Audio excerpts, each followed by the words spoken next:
Assalamualaikum students and welcome to my channel History with Samina. So dear students, today's video is related to the class 12. So आज का जो video है इसमें हम class 12 के syllabus की डिटेल्स के बारे में डिस्कस करेंगे। उनको पूरे साल क्या सिलेबस है, क्या करिकुलम है, क्या सेशन में क्या पूरा पढ़ना है, वो आज इस वीडियो में हम देखेंगे। So let's start.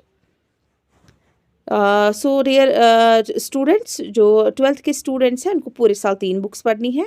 पहली जो बुक है that is themes in Indian history part 1, it carries 25 marks. Other book is themes in Indian history part 2, जिसको इट ऑल्सो कैरीज 25 मार्क्स। उसमें आपको मिडीवल हिस्ट्री के बारे में पढ़ना है। Third book is themes in Indian history part 3, उसमें हम मॉडर्न हिस्ट्री के बारे में पढ़ेंगे। That also carries 25 marks. हर एक बुक में 4 to 5 टॉपिक्स आपको है जो आपको कवर करने हैं पूरे सेशन में। तो जो पहली बुक है themes in Indian history part 1, it also carries 25 marks. इसमें हम एंशंट पीरियड के बारे में पढ़ेंगे, लाइक एंशंट हिस्ट्री क्या थी, उसके बाद आप एंशंट के बाद आप मिडीवल पढ़ोगे, मिडीवल के बाद आप मॉडर्न पढ़ोगे। सो लेट अस सी कि पार्ट 1 में क्या क्या है। इसमें आप पढ़ोगे स्टोरी ऑफ फर्स्टीज, हरप्पन सिविलाइजेशन के बारे में, which is also called the Indus Valley civilization, which was India's first ancient modern civilization, and sorry, which was India's first ancient civilization. इसमें हम हरप्पन, मोहनजोदारो इसके बारे में पढ़ेंगे। इनका एक्सकेवेशन कैसे हुआ, इनका कल्चर क्या था, इनकी सोसाइटी कैसी थी। हरप्पन और मोहनजोदारो सिटी जो है, जो आज मोहनजोदारो पाकिस्तान, टुडीज़ पाकिस्तान एरिया जो है वहाँ पे आता है।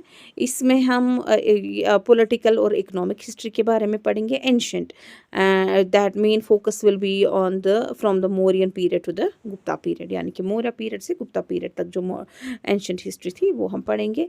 सोशल हिस्ट्री क्या रही, इसमें मेन फोकस रहेगा महाभारत पे, and how this Mahabharata it helped the historians, or how it was used by historians to have a proper look of social and economic structure. इसके अलावा हम हिस्ट्री ऑफ बुद्धिज़्म के बारे में पढ़ेंगे। मेन फोकस रहेगा बुद्धिज़्म, लेकिन अपार्ट फ्रॉम बुद्धिज़्म हम बाकी रिलीजन्स के बारे में भी पढ़ेंगे, जैसे वैदिज़्म, शिवाइज़्म, वैष्णोइज़्म, उसके बारे में भी पढ़ेंगे। हमारा जो नेक्स्ट बुक है that is themes in Indian history part 2, it also carries 25 marks. इसमें हम एग्रीरियन रिलेशंस के बारे में पढ़ेंगे। जो मेन इंडियन सोसाइटी उस टाइम थी, दे वर ऑल एग्रीकल्चरिस्ट। इसमें हम structure of agrarian in the 16th and 17th century के बारे में पढ़ेंगे। Patterns of change over the period, that means period साथ with the passage of time क्या क्या चेंजेस आ गई। न्यू आर्ट एंड आर्किटेक्ट इसमें पढ़ेंगे। मेन फोकस जो रहेगा that will be on Vijayanagara period. Vijayanagara जो सबसे बड़ा एक अम्पायर था साउथ इंडिया का एंशियंट पीरियड में। रिलीजियस हिस्ट्रीज़ के बारे में पढ़ेंगे, सूफिज़म के बारे में पढ़ेंगे, सूफी से भक्ति सेंट्स के बारे में पढ़ेंगे। Medieval society through travel accounts, यानी कि जो बाहर से विजिटर्स आए थे इंडिया में उस पीरियड में, और ड्यूरिंग देयर विजिट उन्होंने जो भी देखा, उनका जो परसेप्शन था उन्होंने वो लिखा। तो वो as a letter on that also became a source for history. तो उन्होंने क्या देखा, क्या सोसाइटी थी उस टाइम उनके पर्सपेक्टिव से, तो वो भी हम इसमें पढ़ेंगे। जैसे उस टाइम जो आए थे अल-बैरूनी थे, इब्न बतूता थे, और भी बहुत सारे ऐसे ट्रैवलर्स और ट्रैवल अकाउंट जो अवेलेबल है, जिससे हमें इसके जो मिडीवल हिस्ट्री है उसके बारे में पता चला। Now another one is the themes in Indian history part 3, which also carries 25 marks. इसमें हम कॉलोनलिज्म के बारे में पढ़ेंगे। कॉलोनलिज्म एंड रूलर सोसाइटी, यानी कि जब इंडिया में ब्रिटिशर्स आए, ब्रिटिशर्स के रूल में ब्रिटिश रूल का इम्पैक्ट क्या रहा रूलर सोसाइटीज़ पे। रूलर सोसाइटीज़ में ज़मींदार, पीजेंट्स, आर्टिजन्स रहते थे, तो लेट 18th सेंचुरी में उनकी लाइफ कैसे चेंज हो गई। East India company, revenue, settlement and service, इस सब के बारे में पढ़ेंगे, क्योंकि मॉडर्न पीरियड जो इंडिया का माना जाता है that's also called a colonial period. So changes over the 19th century, story of official records and account of why official investigations into rural societies were undertaken and the types of records, क्योंकि they also proved a source of history for historians. Representation of 1857, revolt of 1857, इसके events, causes, consequences. This revolt is also called the first war of India's independence. इसके बारे में हम पढ़ेंगे। तो उसके बाद रिवोल्ट ऑफ 1857 के बाद जो महात्मा गांधी का इंडिया में वापस आना जो हुआ वो प्रोसेस स्टार्ट हो गया। उसके बाद जो नेशनल स्ट्रगल या इंडिपेंडेंस स्ट्रगल जो स्टार्ट हो गई, नेक्स्ट टॉपिक हमारा वही रहेगा, Mahatma Gandhi through contemporary eyes, the national movement 1918 to 48, यानी कि फर्स्ट वर्ल्ड वार के बाद इंडिया में नेशनल मूवमेंट जो पीक पे चली गई।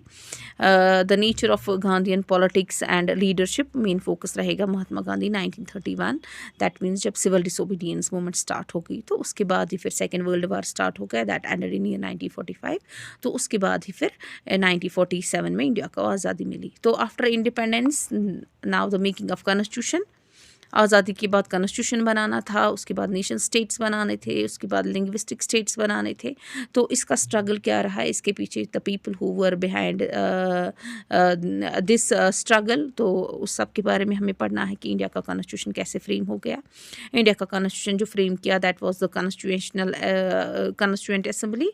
तो उनके ऑलमोस्ट टचिंग 3 साल 3 years, it took 3 years for Constituent Assembly to frame India's constitution, and during these 3 years क्या डिस्कशंस रहे, क्या डिबेट्स रहे, एंड फाइनली जो आज हम इंडिया का कॉन्स्टिट्यूशन देख रहे हैं उसके पीछे कितना स्ट्रगल है वो हम इस सब में पढ़ेंगे, और किसने क्या रोल प्ले किया वो हम इस सब में पढ़ेंगे।